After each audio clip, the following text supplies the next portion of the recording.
1945, the Second World War has finished, and everyone was excited about when and against whom the third one was going to be. But no one will think that the next war will be pure idealistic, more or less.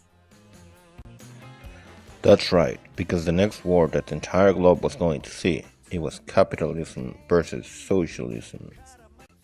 Two economic and political ways of living and of doing business. Many countries were involved in this ideological battle. Some of them took sides, and some of them sides were imposed.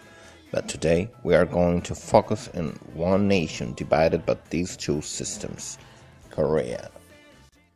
My name is Susan.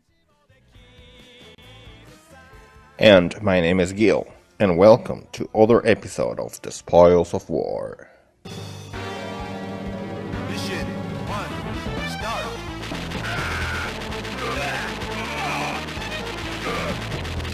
Heavy machine gun.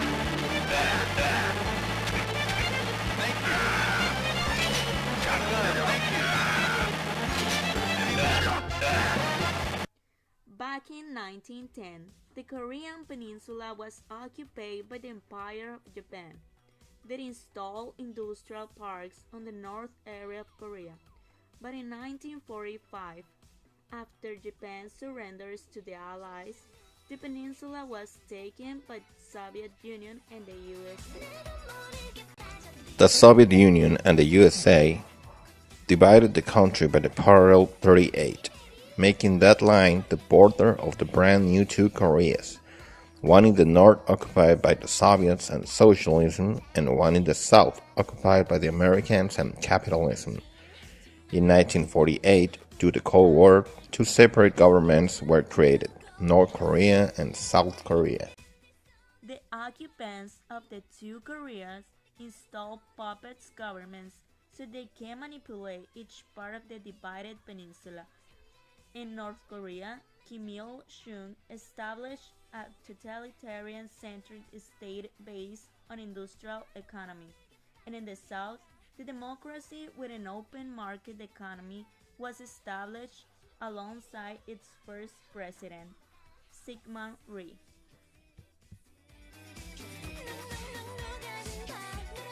However, the two Koreas had something in common.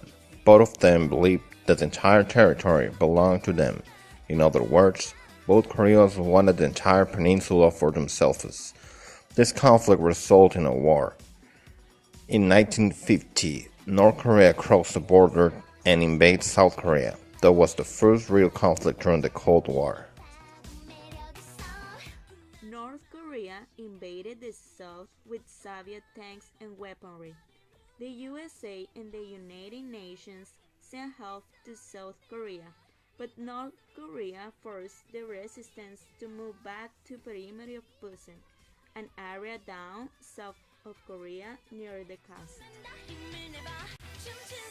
There took place the Battle of Pusan, the last stand, where the USA Army, the UN Army, and South Korean Army resisted the offensive for 6 weeks until the North Korean Army was weakened. The North Korean Army collapsed and the UN launched a counterattack at Incheon City.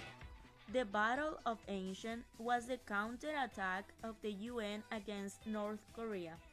It was an amphibious attack, and thanks to this attack, the UN could push back the invader army.